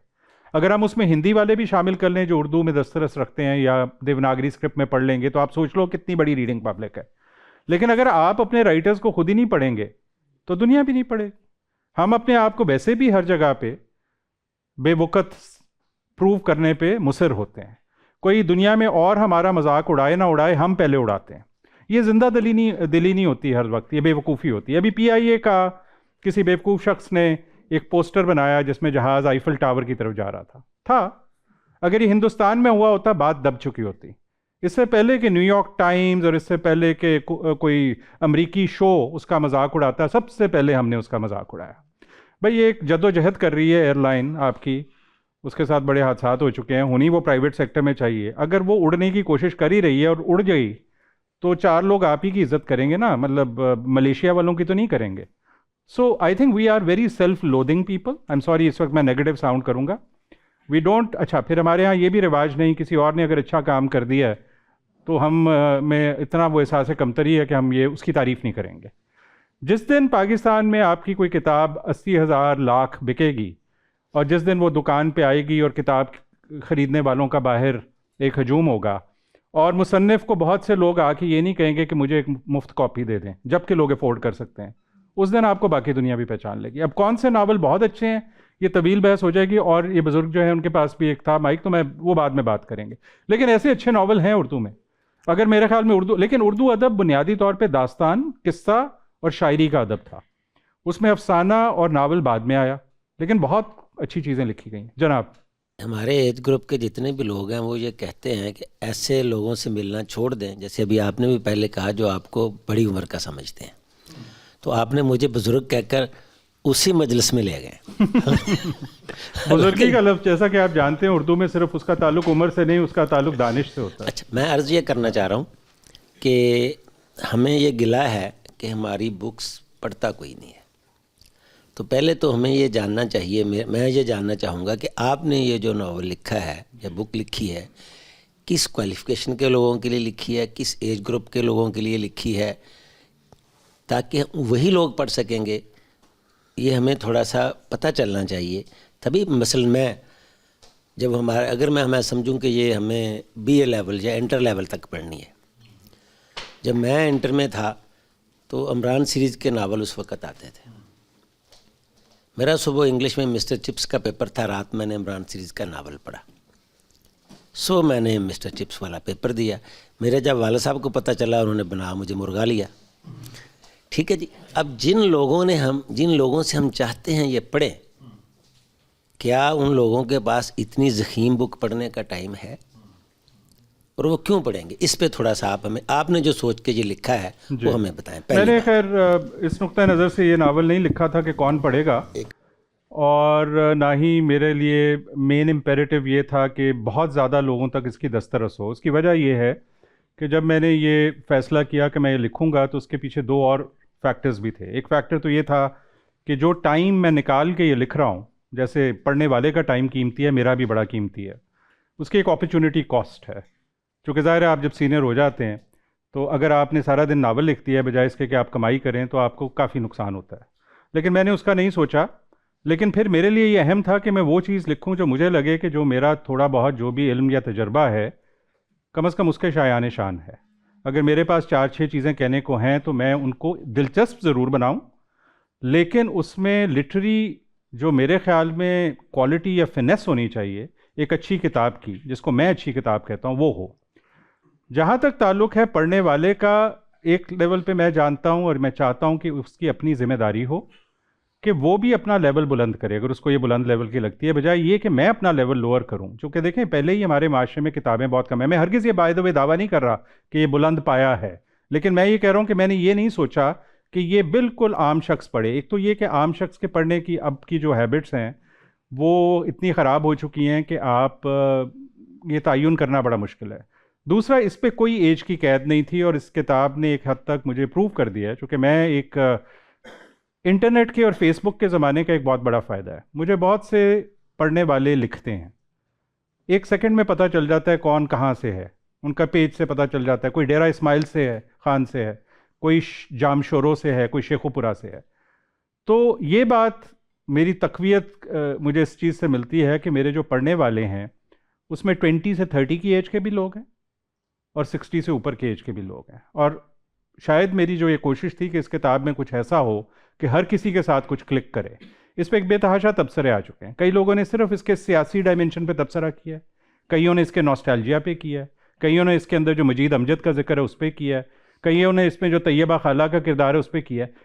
असूलन किताब ऐसी होनी चाहिए कि उसमें इतनी डायमेंशंस या लेवल्स हों कि मल्टीपल लेवल्स के लोगों को अपील करे। बाकी कौन कोई क्यों इसको पढ़े ये तो उसकी मर्ज़ी है। मैंने तो एक चीज़ बना दी है, अब ये मेरी जिम्मेदारी नहीं है कि अब लोग इसको पढ़ें भी। मैंने ऑलरेडी अपनी तरफ से एक बहुत बड़ी कंट्रीब्यूशन ये की कि मेहनत करके चीज़ लिखी है। खुदा का शुक्र है कि मुझे बेतहाशा रीडर्स मिले, और जो नहीं पढ़ना चाहता उसको मैं पकड़ नहीं सकता। आपने बताया कि रीडर 60 से अबव है, वो हमारी तरह रिटायर्ड है। अब आपने अगला कहा कि 20 से 30 साल वाले हैं, ये भी वो लोग हैं जब लोग जॉब की तलाश में होते हैं। आपका ये मसलन इंटर लेवल का स्टूडेंट ये बुक समझ सकता है? जी बिल्कुल समझ सकता मैं ये जानना चाह रहा था कि इस बुक को समझने के लिए मिनिमम क्वालिफिकेशन क्या चाहिए? मिनिमम क्वालिफिकेशन का इससे ताल्लुक़ नहीं है, चूँकि आज से 20 साल पहले जब मैं गवर्नमेंट कॉलेज में पढ़ता था और वहाँ पढ़ाई का कोई मेयार नहीं था, कोई मेयार नहीं था। रोमांस गवर्नमेंट कॉलेज लाहौर की बात कर रहे हैं या शेखुपुरा की बात? गवर्नमेंट कॉलेज लाहौर का पढ़ाई का इंतहाई बुरा मेयार था 1986 से 1990 तक। मैं अपना तजुर्बा बता रहा हूँ, सो वो मेरा तजुर्बा है और मेरे बहुत से साथियों का तजुर्बा है जो इसी मुल्क में रहते हैं और एक बड़े अच्छे मुकाम पे पहुँच चुके हैं। लेकिन हम किताबें पढ़ते थे, चूँकि हमें घर से तरगीब मिले थी। कुछ चंद उस्ताद ऐसे थे, हम गवर्नमेंट कॉलेज की रिवायत से मुतासिर थे और हम एक दूसरे से सीखते थे। तो हर बीए के लेवल पे मैंने को 20-25 साल पढ़ाया भी है। आपको बहुत से लोग जिनके अंदर पहले से तरगीब है इस चीज़ की और वो पढ़ते हैं, वो इस किताब को समझ सकते हैं। जो पहली किताब के तौर पे अपने पढ़ना चाह रहा है उसको शायद समझ ना आए। लेकिन मैंने जैसे पहले भी गुजारिश की, मेरा मकसद कोई टेक्स्ट बुक लिखना, उसको प्रिस्क्राइब करना, किसी ख़ास एज कैटेगरी का उसको ज़रूर पढ़ना नहीं था। मेरा मकसद था कि मैं कुछ दिलचस्प अदब लिखूं जो आजकल के माहौल और वाक़यात को कैप्चर करे, आजकल के मसाइल को कैप्चर करे, लेकिन पढ़ने में दिलचस्प हो। और उसके अंदर मेरे जो बहुत से एजेंडाज़ थे कि उर्दू अदब की तरफ लोगों को माइल करूं, साइंस की तरफ करूं, मैंने तो अपने एजेंडाज़ पूरे किए। किताब मैं जो भी कह दूं कि वो लोग पढ़ रहे या नहीं पढ़ रहे, उससे फ़र्क नहीं पड़ता। वो दलील तो इस चीज़ से मिलेगी कि किताब 10 साल कम से कम एक नावल को देने चाहिए छपने के बाद। 10 साल बाद वो किताब क्या कुछ जगह सिलेबस में पढ़ाई जा रही है, क्या उस किताब के तर्जुमे हो रहे हैं, क्या आपको रीडर मिल रहा है। मैं अब एक और गुजारिश करूं कि मुझे कई दफ़ा ऐसे लोगों ने लिखा है जिन्होंने ये कहा है कि सर एक नुस्खा मेरे लिए बचा के रख लें, क्योंकि मैं घर पे भी कापी रखता हूं, जैसे तकरीब है मैं यहाँ लेके आया हूँ और मुझे तनख्वाह जब मिलेगी अगले महीने तो तब मैं ख़रीदूँगा। मुझे ऐसे लोगों ने भी किताब मंगवाई है जिनका एड्रेस जो था वो कोई शेखुपुरा में कोई क्वार्टर था, ठीक है, मंगवाई है, फिर उसकी तस्वीर लेते हैं, फिर उसमें से इक़्तिबास पढ़ते हैं, उसको हाईलाइट करते हैं। मैं बहुत ज़्यादा इस बारे में ऑप्टिमिस्टिक हूँ कि पढ़ने वाले मौजूद हैं। अब बहुत से लोग और हैं जिन्होंने कभी कोई किताब पढ़ी नहीं, जिस भी वजह से नहीं पढ़ी, तो अब सबको तो आप केटर नहीं कर सकते ना, तो आप तो एक चीज़ बना के लिख देते। जी कोई और सवाल? अस्सलाम वालेकुम सर। सर मेरा सवाल इंतहाई बचकाना और तालिब इल्माना है कि आपके नज़दीक किसी भी किताब को पढ़ने का सही तरीका कौन सा हो सकता है कि हम उस किताब को मैक्सिमम अपने अंदर अब्जॉर्ब कर सकें? देखिए, किताब टू किताब एक तो मैटर करता है, ठीक है ना। कई किताबें बहुत तेज़ी से पढ़ी जाती हैं, कईयों को ज़रा सोच के पढ़ना पड़ता है। अब मैं अल्लामा इकबाल पढ़ रहा हूँ तो एक एक जुमला कई दफ़ा पढ़ रहा हूँ और फ़ारसी जाके पढ़ता हूँ, उसकी नगमगी से मुतासर होता हूँ, वापस आता हूँ। कई और चीज़ें जो हैं किसी और सब्जेक्ट की वो जल्दी पढ़ी जाती हैं, लेकिन अमूमन जो बड़ा अदब है या जो कोई बड़ी किताब है, मैं तो एक पेंसिल हाथ में लेके पढ़ता हूँ कई सालों से अब, और मैं उसके स्ट्रक्चर, उसकी इन तमाम चीज़ों में जाता हूँ। हाँ, अब सवाल आप पूछेंगे कि वक्त कहाँ से निकाला जाए इसके लिए, वो तो हर आदमी का अपना मरहला और अपना शौक़ है, जिन्होंने निकालना होता है वो निकाल लेते हैं। लेकिन ये एक तवज्जो तलब, वक्त तलब चीज़ है। अगर आपने कोई बड़ी किताब पढ़नी है तो उसको तो फिर, और वो कई किताबें ऐसी हैं जो कई दफ़ा पढ़ने वाली हैं और कई किताबें ऐसी हैं जो 2 घंटे में पढ़ी जाती हैं। ये फैक्ट है कि अगर आप जितना आप ज़्यादा पढ़ते हैं, आपकी रीडिंग एंड कॉम्प्रीहेंशन स्पीड बहुत बढ़ती है। मैं साल की गिन के, उसमें कुछ बच्चों की किताबें भी होती हैं, चूँकि मैं बच्चों के साथ पढ़ता हूँ, लेकिन बहुत सी किताबें बहुत ज़ख़ीम होती हैं, मैं गिन के साल की 100 किताबें पढ़ता हूँ, ठीक है। और चूँकि मुझे एहसास है कि जितनी अच्छी किताबें हैं और इंसान की उम्र जितनी महदूद है, मैं कितना कम तालीम याफ्ता हूँ। लेकिन ऐसा नहीं है कि मैं किसी को दिखाने के लिए या कोई मुझे इनाम मिलेगा इससे, मुझे लुत्फ़ आता है, मुझे मज़ा आता है। किताबों के बगैर ज़िंदगी में मेरे लिए बहुत सी चीज़ें और कर ली ना, मतलब कोई ख़ास मानी नहीं है। तो हर किसी का अपना मेथड है, जैसे लिखने का अपना मेथड है। अगर मैं किसी को कहूँ कि लिखें इस तरह, कुछ असूल हैं जो लोगों ने कहा कि ये काम आते हैं, लेकिन और दूसरा यही है कि इन चीज़ों को ऑफ़ करना पड़ता है। ज़ाहिर है इंसान अगर ज़हनी तौर पे परेशान है, 4 चीज़ें और चल रही हैं, कंसंट्रेशन मुश्किल होती है। एक चीज़ मैं ये करता हूँ कि मैं बैक वक्त 3-4 किताबें पढ़ता हूँ, उसका फ़ायदा ये होता है कि अगर कोई किताब किसी जगह रुक गई है तो बजाय ये कि आप रुक जाएं, आप अपने मूड के मुताबिक दूसरी वाली पे चले जाएं, और फिर आपको अचानक अंदाज़ा होगा कि अच्छा एक किताब वो वाली जो है ना अब दोबारा, और वो फिर दोबारा रिफ़्रेश होके, तो उससे पढ़ा भी ज़्यादा जाता है और आप फंसते नहीं हैं कहीं पे। और मैं ये भी कहूँगा कि अगर महदूद वक्त है और नहीं तो आप पहले थोड़ी सी रिसर्च करें और वो किताब पढ़ें जिसमें वाकई आपको दिलचस्पी है। कोई सज़ा तो मिली नहीं भी, और बड़ी बड़ी अच्छी किताब लिखी हुई है। अगर आपका शेख सादी पढ़ने को दिल कर रहा है आप वो पढ़ें, अगर आपका दिल इमरान सीरीज़ को कर रहा है वो पढ़ें। मैं तो दोनों का गर्विदा हूँ। अब इब्न सफ़ी ने जो लिख दिया या शर्लॉक होम्स जो लिखा गया है, जो यॉनरा लिटरेचर है, वो बेतहाशा पढ़ा है, सारी ज़िंदगी में अभी तक पढ़ता हूँ। अब सिर्फ ये फ़र्क हो गया कि चाहे यॉनरा लिटरेचर हो या मेन स्ट्रीम लिटरेचर हो, मेरे से इबारत वही पढ़ी जाती है जो अच्छी लिखी हुई हो। मतलब कमज़ोर इबारत पढ़ना ज़रा मुश्किल होता है। कमज़ोर शायरी तो खैर बिल्कुल ही नाकाबिले बर्दाश्त है। तो शायरी में मेरा असूल बड़ा सिंपल है, सिर्फ क्लासिकल शायर, क्लासिकल को मैं ले आता हूँ फैज़ साहब तक, लेकिन यह है कि उससे आगे मैं फिर, क्योंकि शायरी जो है ना वो एक इतनी इमोटिव चीज़ है कि उसमें अगर प्रोफंडिटी ना हो और वो मेयार ना हो तो मज़ा नहीं आता। प्रोज तो कई किस्म की चल जाती। जी सर, आप माशाल्लाह कानून दान भी हैं और आपने ढलती तहज़ीब के ऊपर एक नावल लिखा है। आपके ख्याल में किसी तहज़ीब की अरूज और ज़वाल का क्या कानून होता है? किताब पढ़ोगे तो पता चल जाएगा। नहीं, मैंने तो गुजारिश की थी थोड़ी देर पहले कि ये तो इस पे तो सारी दुनिया ने, बड़े बड़े मौरख़ीन ने और बहुत से लोगों ने तहज़ीबों के, एडवर्ड गिबन से लेके आर्नल्ड जे टॉइनबी से लेके बहुत से लोगों ने, सिविलाइजेशनल बर्टन रसल लिख चुके हैं।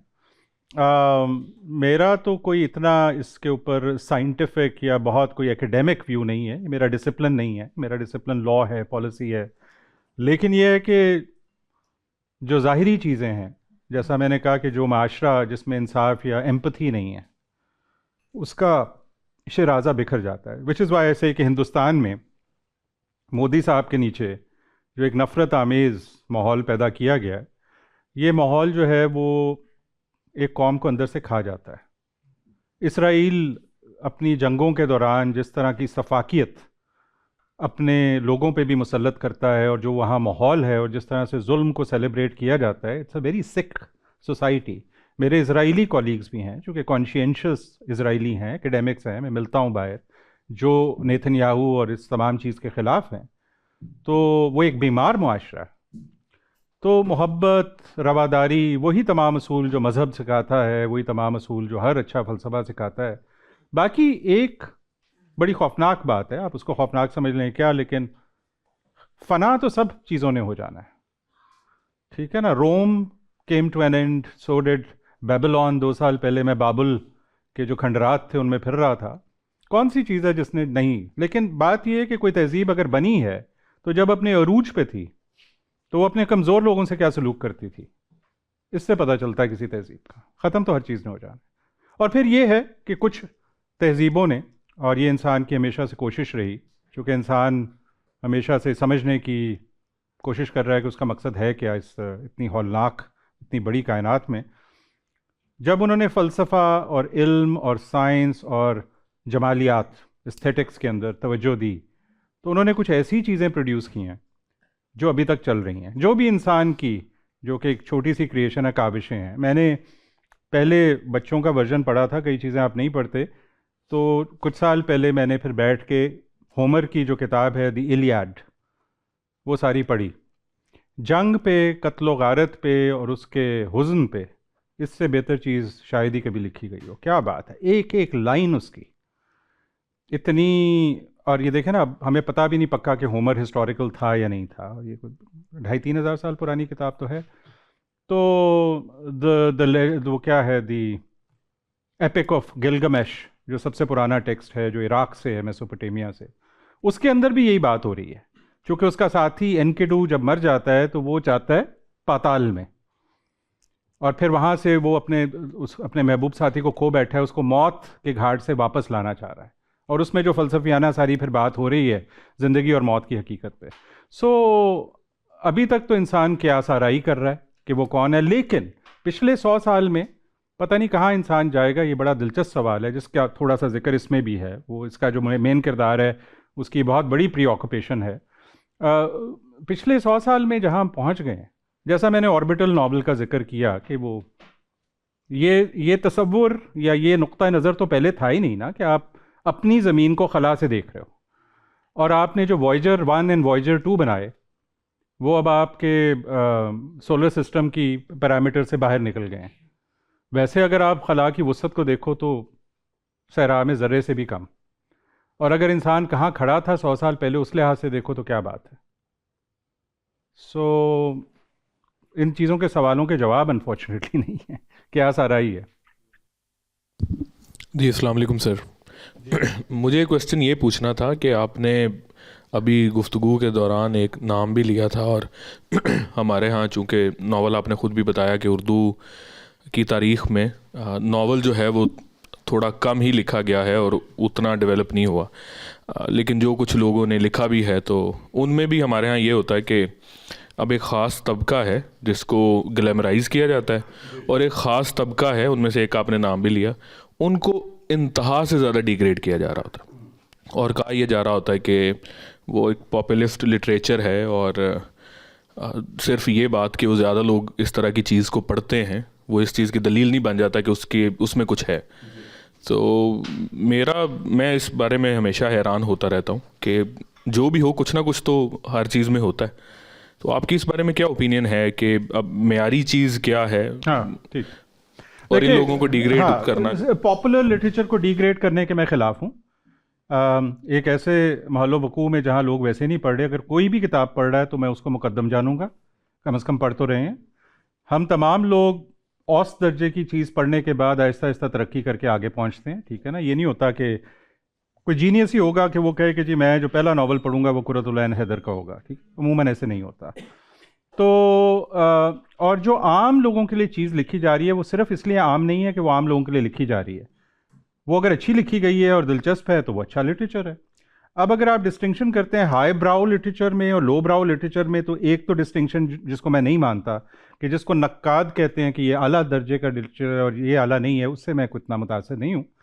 ये ज़रूर है कि बहुत से पढ़ने वाले, बहुत से नक्काद, बहुत से प्रोफेसर, बहुत से अच्छे कारी आपको मिलेंगे जिनका इत्तेफाक राय हो सकता है कि ये लिखने वाला आला दर्जे का है। उसकी वजूहात हो सकती हैं, या तो उसको क्राफ्ट के ऊपर बड़ा कंट्रोल है, या उसने ज़ुबान को नए लफ्ज़ दिए हैं या नए असलूब दिए हैं, या उसने किसी मुश्किल मौजू को कमाल पेश किया है। तो अब उस नुक्ता नज़र से ज़ाहिर है मैं मुकद्दम उस तरह की राइटिंग को जानता हूँ, और मैं अगर किसी को मशवरा दे रहा हूँ तो मैं उसको कहूँगा कि बच्चे आपने इवेंचुअली पढ़ना है।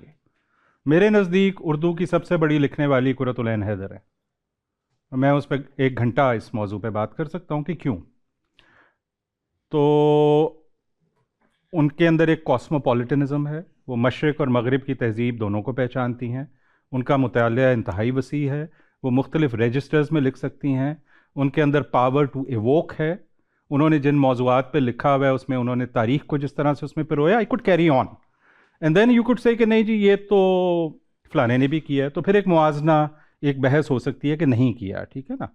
लेकिन मुखालफत बराए मुखालफत या किसी को, हाँ एक चीज़ ज़रूर है, ये मेरा पक्का मानना है, अगर कोई राइटर ऐसा है चाहे वो बहुत मकबूल है या कम मकबूल है, जिसका लिखना नफ़रत फैलाता है, जिसकी लिखाई बुग़्ज़ फैलाती है, जो प्रेजुडिस्ड है, जो लोगों को स्टीरियोटाइप करता है, जो लोगों को डीमनाइज करता है, तो वो आला दर्जे की राइटिंग कैसे हो सकती है। क्योंकि मेरे नज़दीक एक लिखने वाले को आला ज़र्फ़, रोशन ख़याल और आफाकी नुक्ता नज़र रखने वाला और इंसान दोस्त होना चाहिए। और आप देख लें जितने बड़े राइटर दुनिया के हैं, कोई बड़ा राइटर दुनिया को उठा लें, वो कमीना नहीं होगा, वो आला ज़र्फ़ होगा। सो ये एक डेफिनेशन मेरे लिए इम्पॉर्टेंट है। और अगर हम डिटेल्स में जाएं तो कई राइटर्स के ऊपर मेरा ये एतराज़ हो सकता है।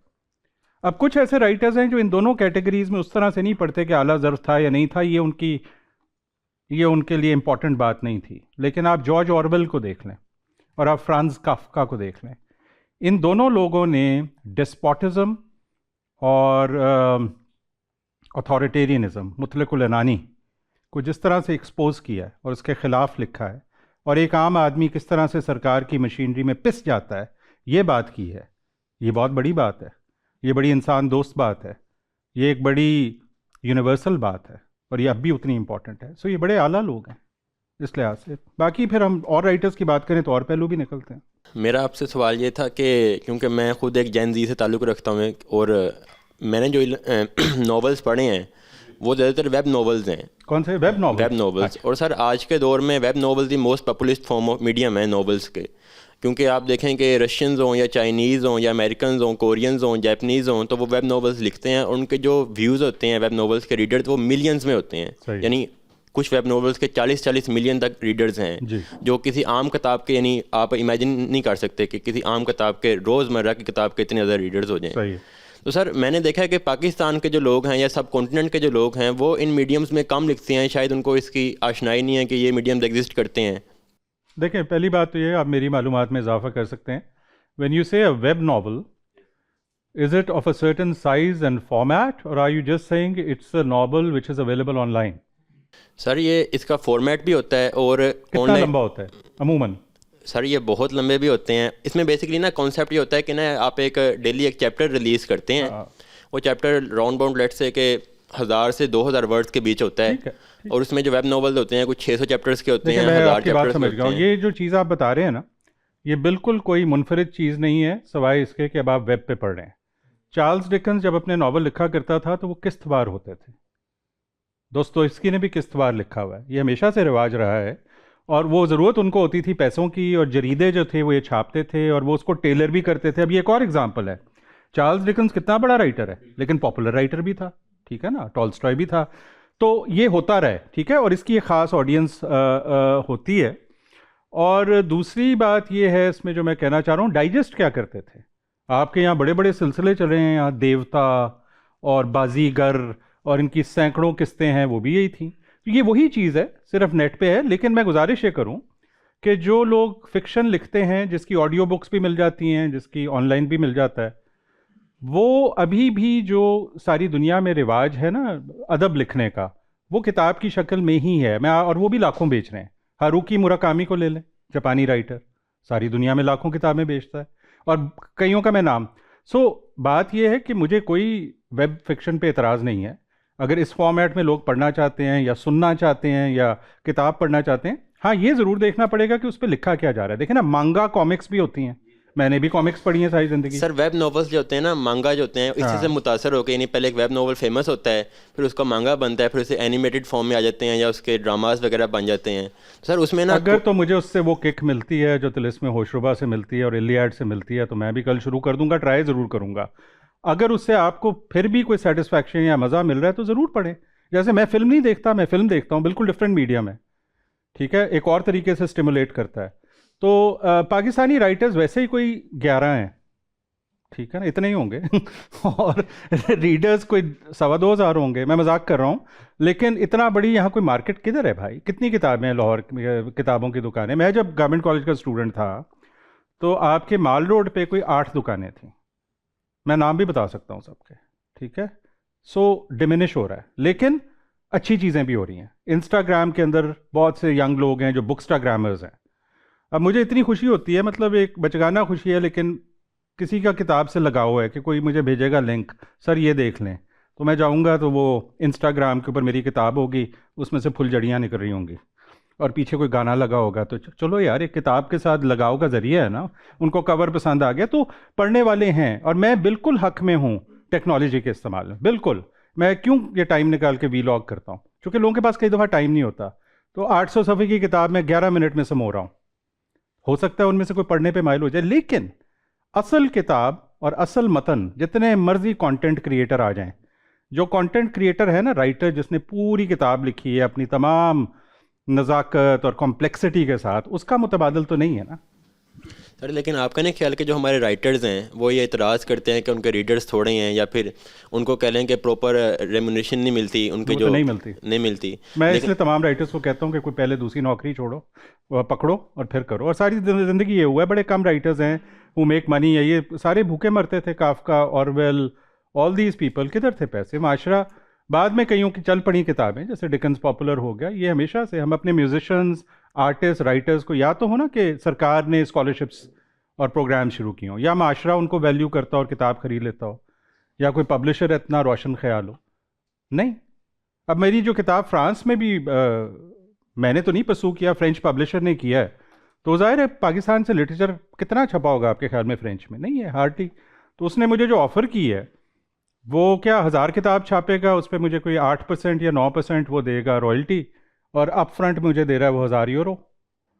मैंने एक्सेप्ट कर लिया, हालांकि मेरे नुक्ता नज़र से तो कोई, शुक्र है मैंने उसके बेसिस पे लेस्को का बिल नहीं देना, लेकिन मुझे अगर वो एक अच्छा मोतबर पब्लिशर एक अच्छी ट्रांसलेटर से जो PhD है ट्रांसलेट करके छाप के मेरी किताब फ्रांस में बेच रहा है, तो मेरे लिए तो बहुत अच्छा है ना। तो लेकिन अगर मेरा आसरा वो होता तो मैं तो रह गया था। सो वो फाइनेंशियल साइड एक अपनी पूरी पब्लिशिंग की और वो सारा चक्कर है, लेकिन बड़ी अच्छी बात है अगर आप लोग वेब नॉवेल्स या वेब सीरीज़ पढ़ रहे हैं, दैट्स ग्रेट, व्हाई नॉट। मौका मिल गया एक और सवाल करने का। मैं पहले ये सवाल आपसे करना चाह रहा था कि how do you manage your thoughts, क्योंकि लॉ की फील्ड जितनी डाइवर्स और जितना ज़्यादा डीप है, और उसमें इस लेवल तक आप जाकर, इससे ज़्यादा क्या ही डीपली कोई पढ़ेगा इन चीज़ों को, उसके बावजूद लिटरेचर और फिर फिक्शन और फिर उस पर लिखना, नॉवेल्स तख्लीक करना, how do you manage your thoughts? देखें, एक तो ये तमाम चीज़ें जो है ना मुंसलिक हैं, बिकॉज़ अल्टीमेटली कानून भी तो ज़ुबान का खेल है, ठीक है। और आप एक ज़माने में जो कानूनदान होते थे वो आप देखें हमेशा से बहुत वेल रेड होते थे, हिस्ट्री में, लिटरेचर में, फ़लसफ़े में, चूँकि कानून में इन तमाम डिसिप्लिन्स का रोल है, पहली बात। सो सिर्फ असलूब तब्दील हुआ है। मेरे लिए जो मौज़ूआत इंसाफ के, इंसान दोस्ती के बतौर कानूनदान अहम थे, वही मौज़ूआत जो हैं अब फ़िक्शन में हैं, सिर्फ स्टाइल डिफरेंट हो गया। दूसरी बात कि जब मैं जितना मर्ज़ी मसरूफ़ था, चाहे मैं न्यूयॉर्क में प्रैक्टिस कर रहा था या मैं लम्स में पढ़ा रहा था या वकालत कर रहा था, मैं पढ़ता हमेशा से रहा हूँ, उर्दू भी और अंग्रेज़ी भी। तो उसकी एक बहुत बड़ी वजह यह है कि जो हमारे यहाँ बहुत से रिवायती प्रेशर्स या एक्सपेक्टेशंस हैं लोगों से वक्त गुजारने की, मैंने उससे किनारा कश हो गया। मेरा ख्याल में कोई 10 साल हो गया मैंने कोई शादी अटेंड की होगी, तो कई लोग पसंद नहीं मुझे करते, तो कोई बात नहीं, लेकिन दोस्तों से मिलता हूँ, इस तरह की कोई तकरीब हो तो बड़ी खुशी है, नहीं तो मैं छुप जाता हूँ। हाँ, सफ़र करना हो तो वो और बात है, तो वक्त निकालना पड़ता है। मैं टीवी नहीं देखता, बहुत अरसा हो गया। हाँ, फिल्म देख लेता हूँ, टीवी नहीं देखता। और ख़ास तौर पे क्योंकि वाकई कुछ चीज़ों से आपका जो IQ है लो हो सकता है, जैसे कुछ चीज़ों से हाई होता है, तो फिर टाइम निकल आता है अगर आपकी प्रायोरिटीज़ क्लियर हों। बाकी ऐसा नहीं है, मुझे पूरा एहसास है हर आदमी की ज़िंदगी मुख्तलिफ है और किसी की ज़िम्मेदारियाँ मुख्तलिफ हैं, तो बड़े साल मेहनत करके वो टाइम कार्व आउट किया। और फिर तीसरा है कि अगर आप लालच ना करो, ठीक है ना। अगर आपको ये है कि मैंने जज भी बनना है, तो मैंने सेनेटर भी बनना है और मैंने एडवाइज़र भी बनना, तो फिर आप वो काम करेंगे। अगर आपने ये काम करना है, आप भी तो ये काम कर रहे हैं ना, आप फैक्ट्री भी चला सकते थे, तो ये तो चॉइसेस की बात है, तो फिर टाइम निकल आता है अगर आपको शौक़ हो तो। और बहुत शुक्रिया सर आपका, माय आपने प्लेजर, आप हमें सबका वक्त शुक्रिया दिया। कि आप लोग तशरीफ़ लाए। बहुत इनायत आप सब लोगों की भी। Thank you.